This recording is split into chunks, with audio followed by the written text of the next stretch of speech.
Normal. Here we go. Okay, perfect.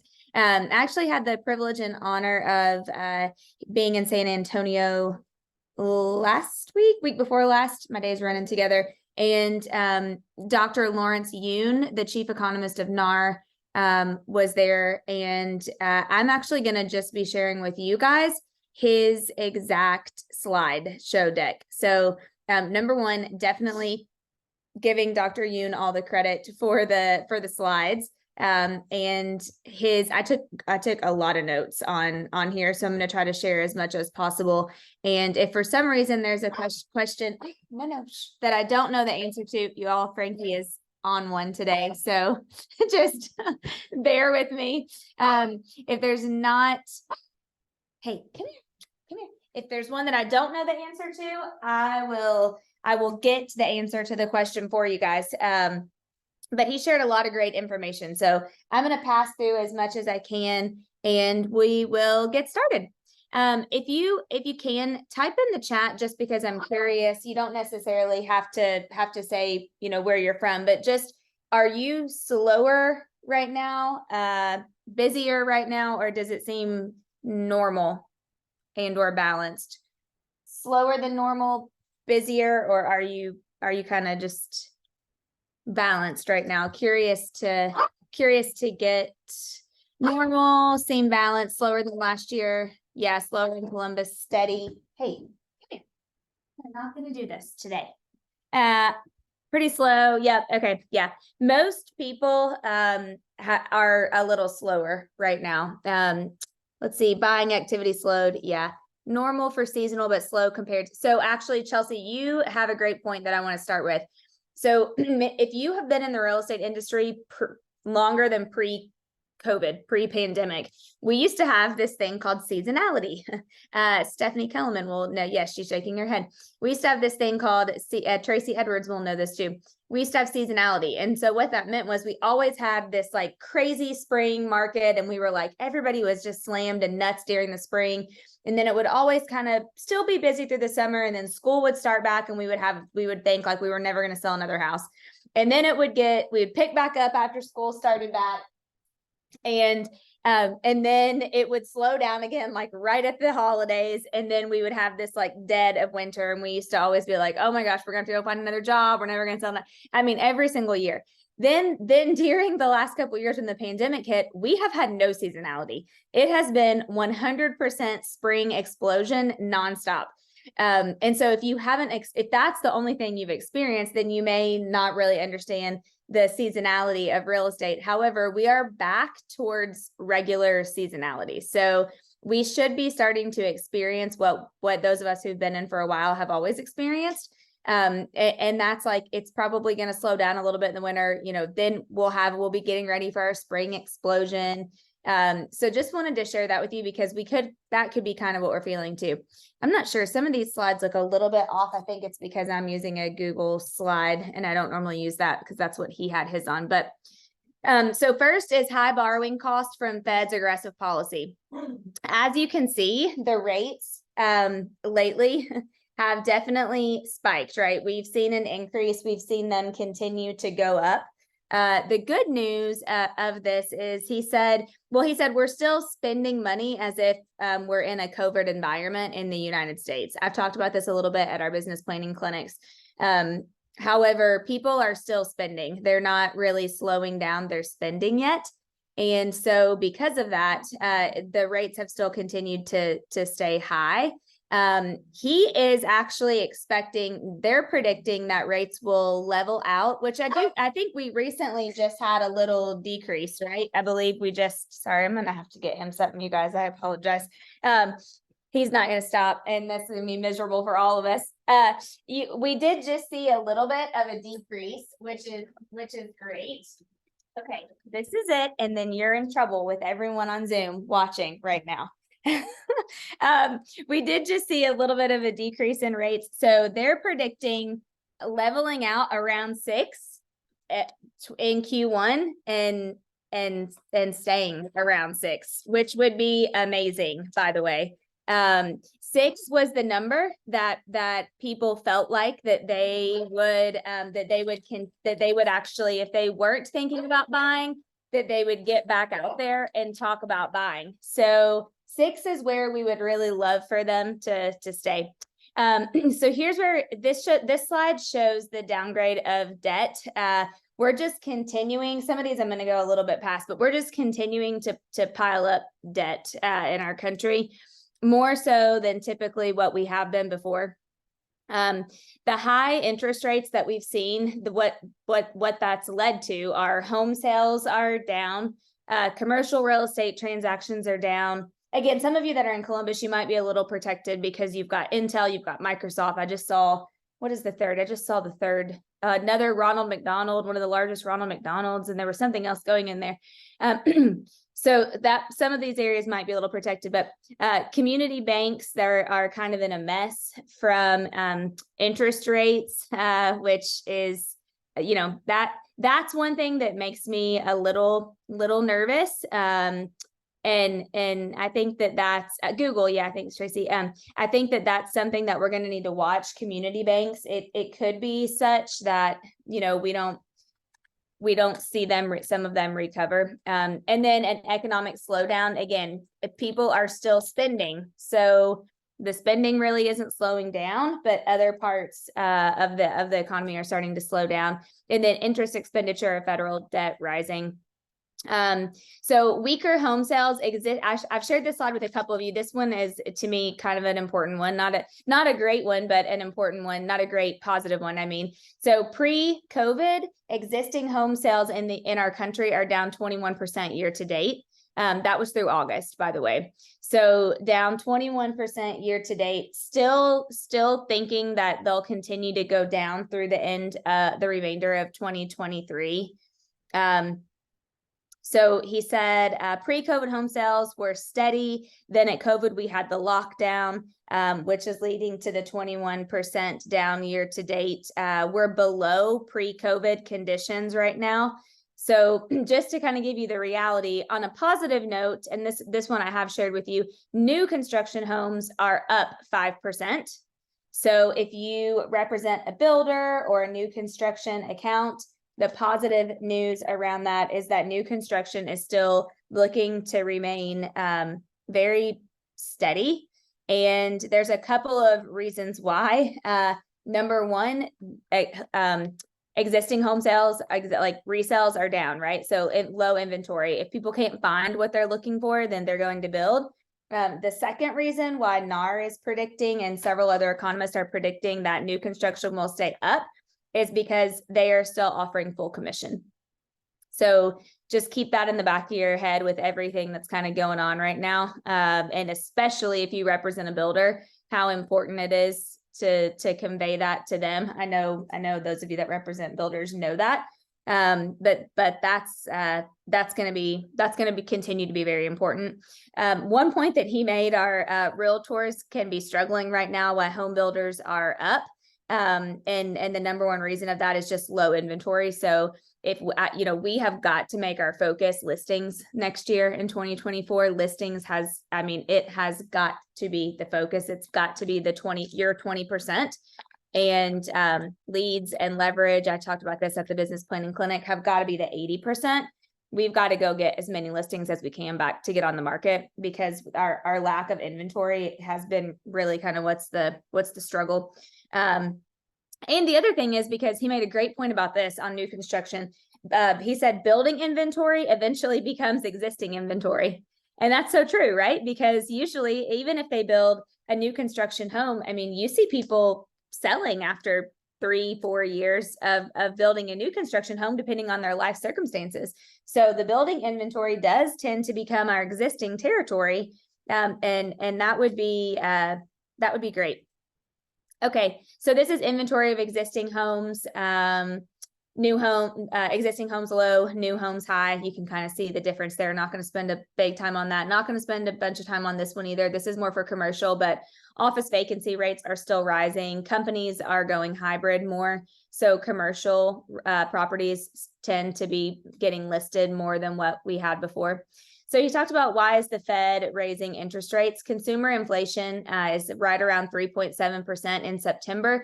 Remember, we really want this to be a 2% number. And so we're still, inflation is still, it's gotten better, but it still is, it's still up.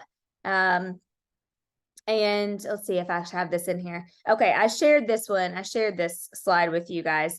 But this is the price growth by key metrics over the last year. So from last year until this year, you can see airfare has supposedly come down. Doesn't seem like it with my airline, but medical service has supposedly come down. But clothes, cars, electricity, gas, food, you can see hotels, traveling like Airbnb, and then rent is still up 7.4%. And then car insurance, that's crazy to me that car insurance has gone up so high. But rent is still up 7.4%. A couple of things he said on that, apartment rent construction growth is at a 40-year high. So I don't know if you guys feel like this in your area, but I'm seeing apartments being built everywhere around here. It seems like more are being built, and the research shows it. We've never had more new construction apartments being built in the last 40 years as we have right now. So this rent piece is a really big important thing, because if the rents, which they do predict them to come down a little bit, but the rents being so high are kind of also driving everything else up. Oh, here we go. Sorry, I spoke before I showed you the slide. Annual apartment construction at 40-year high. Why has rent not calmed down? A big answer to that, you guys, and this isn't on this slide, but we've talked about this before. A big part of that is because first-time home buyers are having to rent instead of buy like they used to because of student loan debt.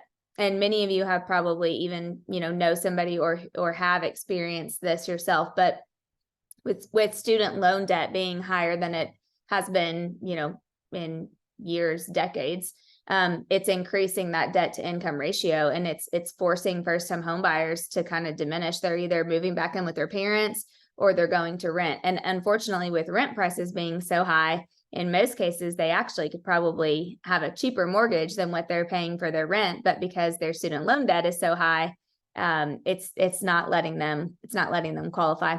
Apartment rent growth in private sector data. I don't remember 100% what he said on this one, but that one was in there. Rents strengthening or softening. Private sector data says that rents are going to soften, so they will come down a little bit.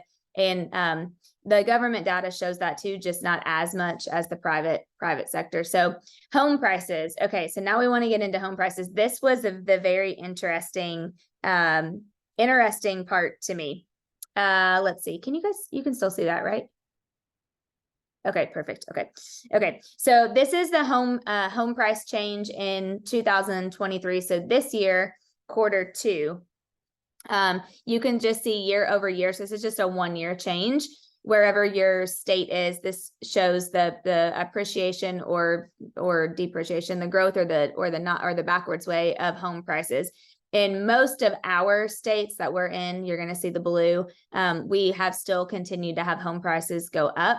So 7% in Kentucky, 6% in Ohio. You can see 8.5% in South Carolina. So you can kind of go through and see your states. This is the slide that I gave you guys at the business planning clinic. That's mind blowing to me.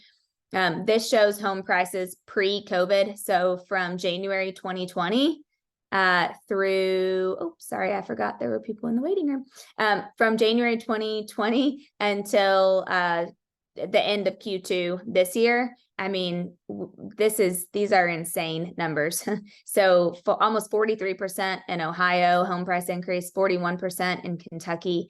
We're at almost 52% in South Carolina. In Indiana, you've got 46%. I mean, huge increases. Florida is 62%, Tracy. I know you saw that, but it's crazy. So I know I had you guys, some of you, if you were in the business planning clinic, I had you write this question down. And if you were not, I would still encourage you to write this question down. And the question was, what are all these people doing with their equity? Because even if they aren't going to move because they don't have to right now, maybe they're not willing to trade a lower rate for a higher rate because they aren't in a need where they have to. Most people have so much appreciation and equity in their home. Every great person in wealth building will tell you that if you use your money to make you money is like pro tip number one. And so if you have clients who maybe for some reason, they aren't looking to move, but they've got a great amount of equity in their home, I think those are the times that we need to start having the conversations about what it would look like for investment property, for rental property. Maybe they can, with new construction being where it is, maybe they can find some land and build an investment property. So really starting to think about that question just for the sheer simple fact of how much equity we do have in our homes these days. This one more turning to cash sales. Yeah, you can see the percentages. So we're still seeing an uptick of cash sales versus financing. I believe we've got, distressed property sales are still, they're almost non-existent.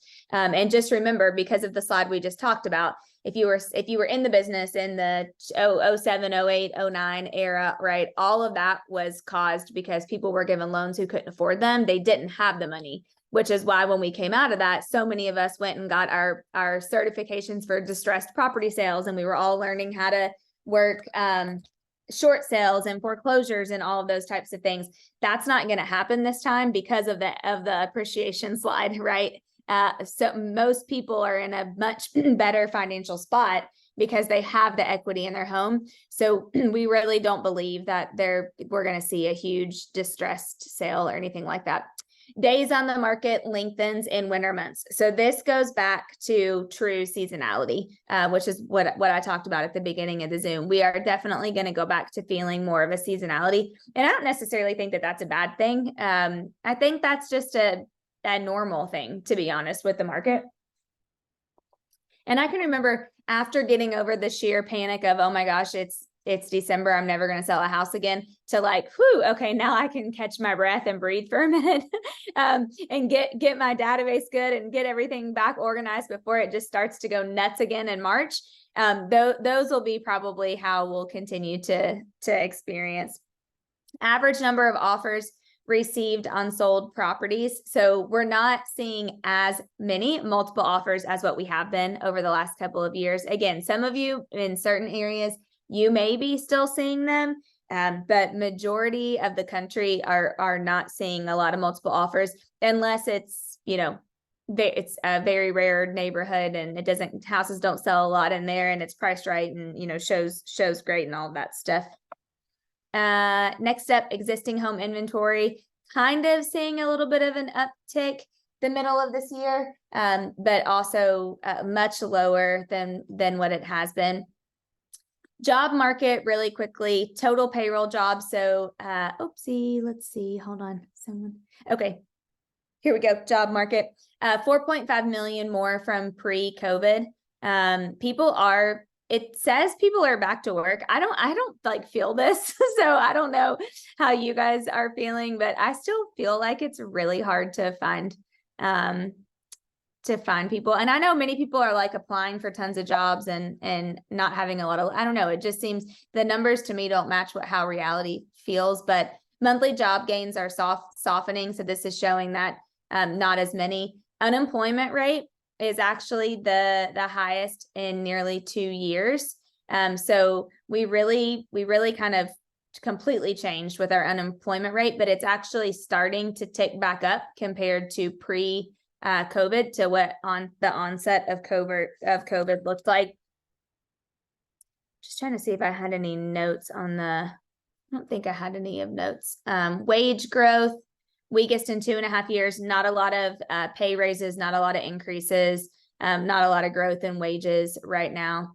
10-year treasury yield, he talked a little bit about this. He does believe that the spread is going to get back closer, which is a good thing. Here's job gains since pre-COVID, record high payroll employment. So you can just kind of see the increase in jobs. payroll taxes. He kind of went through, I don't know if okay, forecast. This is the part I really want to talk to you about. Okay. So they are predicting, NAR is mortgage in the economy and research, section of NAR, mortgage rates to fall. So they're predicting the 30-year fixed rate will be between 6 and 7 by early spring, if not sooner, and really that it will stay there. He hopes that they will, and predicts that they will flatten out, like I said, somewhere low 6s. So here's the thing about the low 6s though. And if we can get to a 6 or a low 6 and we can kind of keep it there, that's going to create a whole nother rush of buyers back to the market. So all of the buyers that have been saying the rates are too high, I'm not willing to pay that rate, they're going to all come flooding back out. 6 was the number that they felt comfortable buying at again. And I know many of you, I have given you or have shown you that the annual interest rates over the last, what is that? I think it was like 50 years or something. It's a one graphic. And the average shows right around that 7% number. So 6 is a plus. Rents will lower. So it would be great to be able to have the conversation with your buyers now that like, hey, I know you've been waiting. If they're at a 6.5 and you're waiting for a 6, before all the other buyers are flooding, it might be a great time to get you out before there's a lot of competition, get you under contract and get you in something, because there will be that we could see that could create multiple offers again, basically is what they're saying, because people who have been sitting on the sidelines will wait. So rents will calm down is their prediction. Community banks could continue to suffer, and then the spread with the government bond will return to normal, which is a good thing. This was a slide I shared in Business Planning Clinic. This was one of my favorite slides out of the entire presentation. And the reason is because this is one of the most promising slides in my opinion. So over the last 2 years, we have had all these things happen. 7 million babies were born, 3 million people got married, 1.5 million people got divorced, 7 million people turned 65 or older, 4 million people passed away, 4 million net new jobs, and 50 million people switched jobs. These are pent up sellers that cannot wait any longer to sell their home moving into next year, because they have a emotional or personal reason why they need to make a move. So if we can get rates to level back out at 6 or close to it with all of these pent up sellers, Dr. Yoon said, this is huge. This is a very promising thing, because all these people exist out there. So our job is to go find these people, which is another reason why we've got to be more intentional with our database next year. It's not necessarily just going and meeting, any person that you can to talk about real estate. We've got to learn more about our current people that are in our database who already like, know, and trust us. Had they had a baby? Are they planning on having a baby? Are they planning on getting married? Might they be unfortunately thinking about a divorce? Who in their family has passed away? What are they moving jobs? Are they switching jobs? What are all the, because we know that these are life's unexpecteds or expected sometimes, that create change and movement in the real estate industry. So this is a huge slide. If you didn't get this, I would definitely take a screenshot of the slide and make sure that you're looking at this one. Oh, one thing I forgot to share with you that he said back to the, let me see if I can go backwards. Here we go. Back to the spread with the government bond. He said the reason that this is going to return to normal is because we've gotten a little bit more certain. Anytime the spread gets really out of whack, it's because there's uncertainty within the country. So when 9/11 happened, there was major uncertainty. And so the spread with a government bond got way out of whack. And then it got back to normal. And then when Lehman Brothers, however you say that, when the collapse of that happened, there was super uncertainty in the country. So the spread got out of whack. And then, of course, when COVID happened, there was a lot of uncertainty. So now that we've kind of moved through the the pandemic era, we're back to like, okay, we may still have some uncertainty with our political side of things. But as far as like how people feel about uncertainty of the country, there's no big major crisis. So that's why that will go back.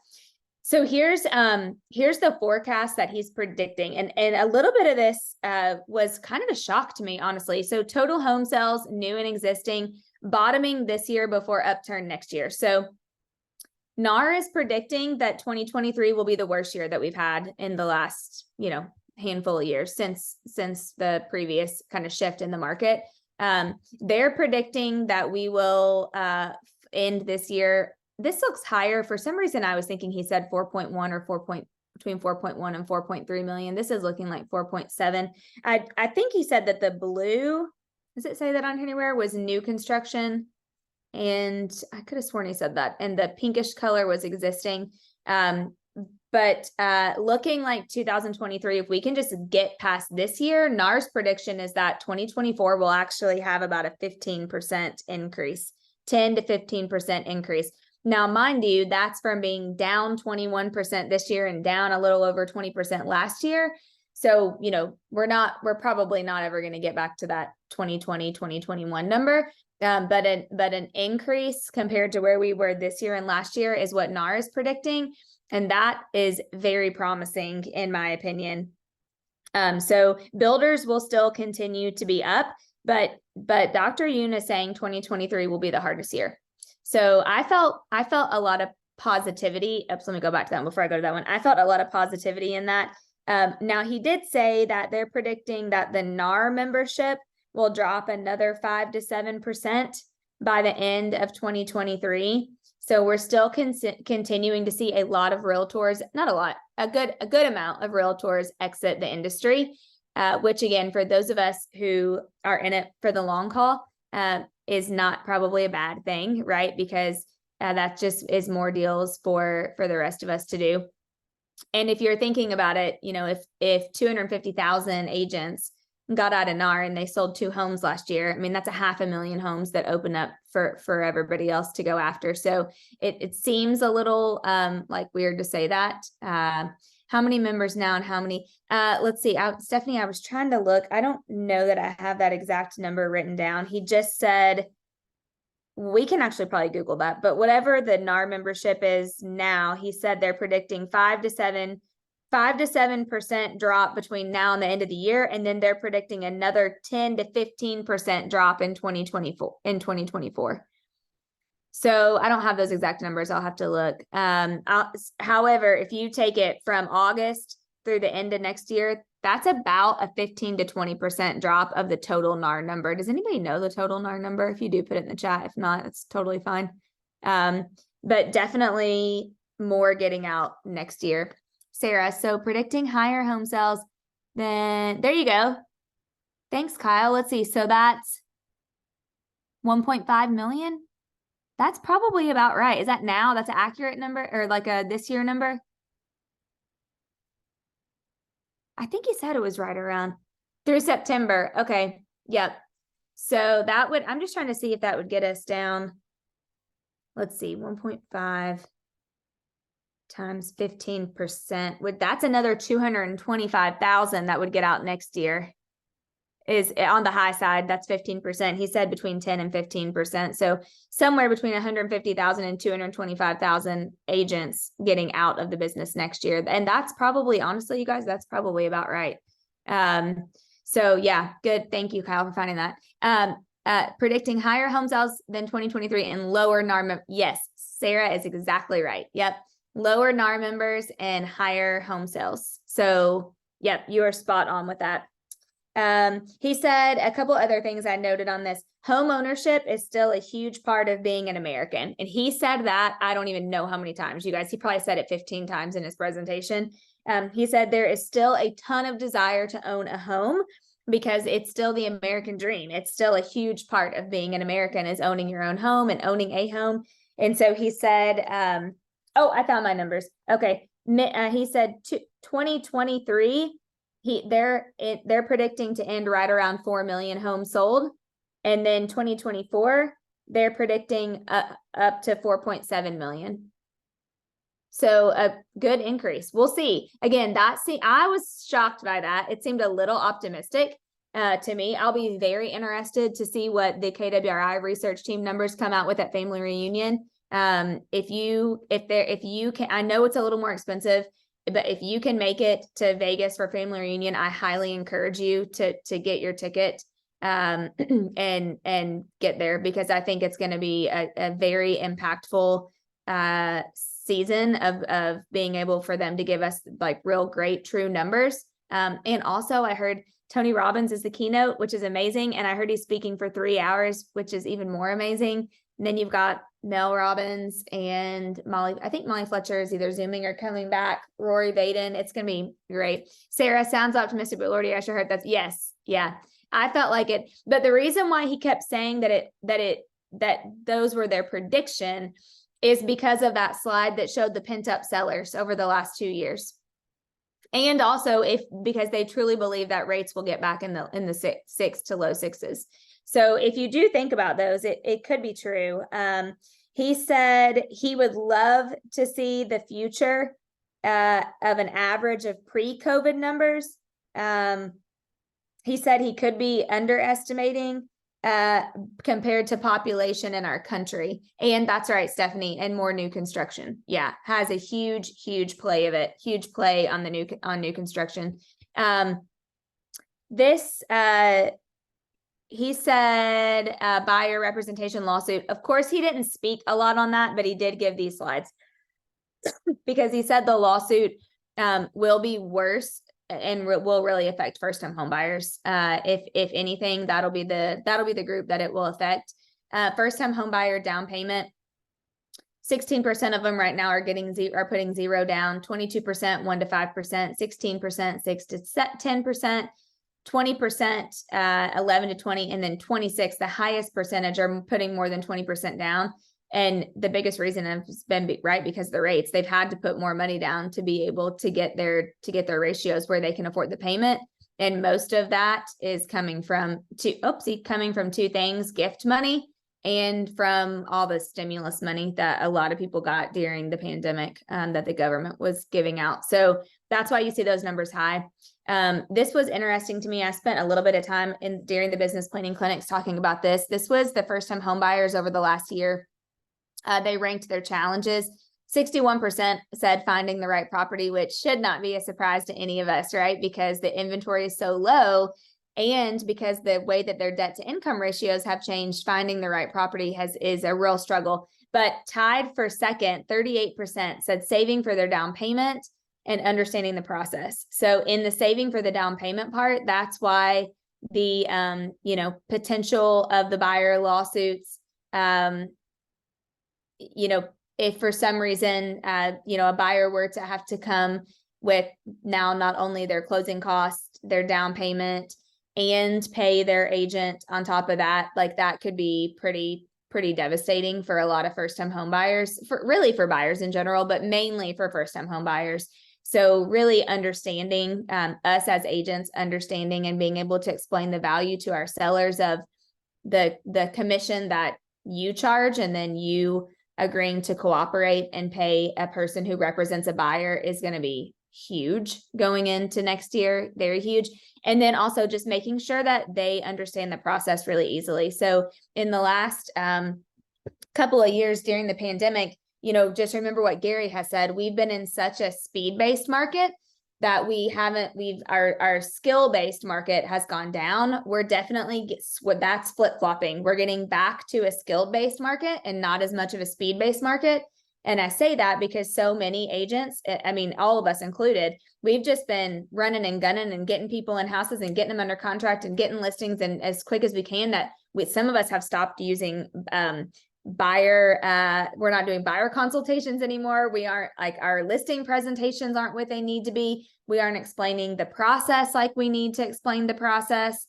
And so we've got to make sure that that's a huge part of our 2024, of our business for 2024, because especially with buyers, they're really needing that. Steph, did you have a comment and/or a question? Yes, I just want to say that I don't know who's on because I can't see because I'm driving from a listing appointment, but I'm in the middle of the Mega Lead Conversion Group coaching with Anna Kruger, and it's a 6-month program, 3 times a week. And I, after 20 years, have learned different scripts than I've ever known in my whole life and career. Wow. And it's been the best class I've taken even after 20 years. So I think they offer it obviously twice a year and it's ending. So in January, it should be coming around again. It's really affordable and it doesn't matter. I mean, I've learned so much. So I would just say look Wow. into Mega League conversion with Anna Kruger. Wait, what is it called again? Sorry. Mega Lead conversion Okay. with Anna Kruger. Okay. I will write that down. And I'll try to get the info on that and send out in one of our follow-up emails, mega lead conversion. And that's through maps, right? Okay. Yep, I see you. Thanks. Okay. Yes, sorry. And it's it's for ISAs, it's for the lead agent, it's for buyer's agents. I mean, it's just it's phenomenal. I'm gonna re-listen to it all through the holidays because I've learned so much. Great. Okay. Thanks for sharing that. That might even be something that we may be able to do for our offices too. Awesome. Okay. Okay. That's it on that. So those are the end of the industry update slides. A couple of things I just want to share with you guys though really quickly before, and we'll finish up a little early. And if we have any questions, like please definitely give me any questions in the chat and I'll try do my best to answer. But a couple of things just that I wanted to put on the top of your mind as we're going into next year also, when it comes to the industry, and Stephanie, you just kind of touched on this, but we've got to up our conversation skills. Remember, they're conversations, not scripts anymore, but we've really got to up our conversation skills. Because we've got to be able to convey to sellers. And also you guys, your value prop, I know I keep saying this, and if you weren't in the business planning clinic, I just want to make sure I remind you, your value proposition has got to be strong. Like you have got to lean into what value you provide. If you were not on the Brittany McAllister Zoom last week, was it last week? Yeah, last week. Yeah, today's Monday. Whew, God, can y'all tell I'm ready for vacation tomorrow?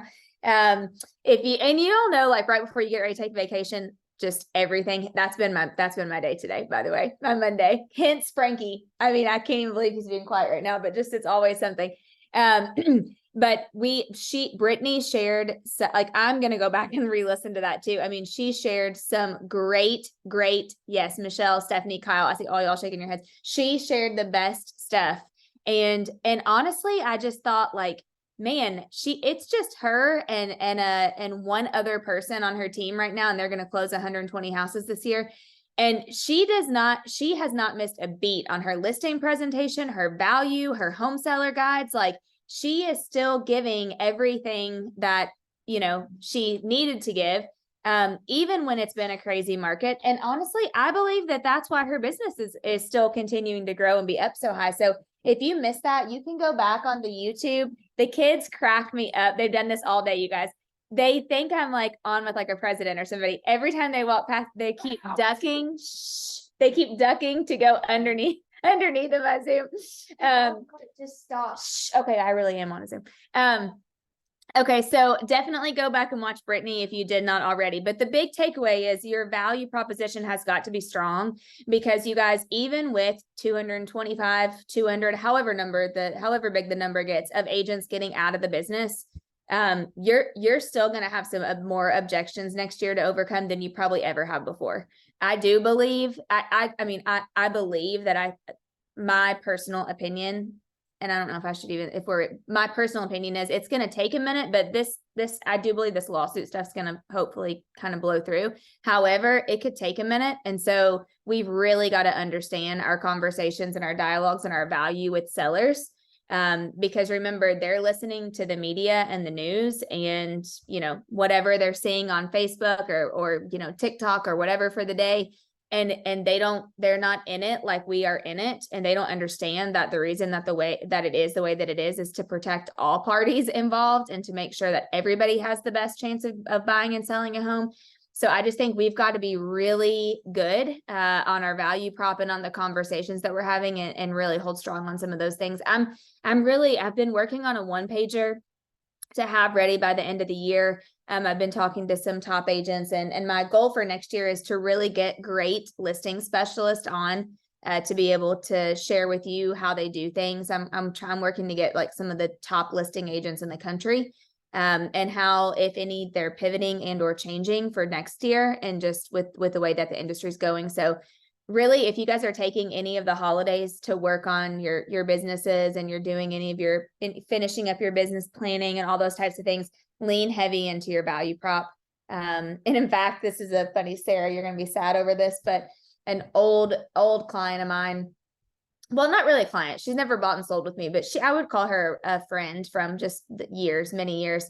I saw that they just had a baby, and I saw that they bought a house, and her agent, who is not us, but we know who they are, she posted today, sent them all the swag of their whole team's logo, with like two huge boxes of diapers, and for their baby, and like a onesie with their logo on, just all the baby stuff, all the stuff. But you know what? I was like, man, good for him, because he's leaning into the value prop to their clients. They had an emotional they had an emotional reason to buy a home, right? They just got married, just had a baby.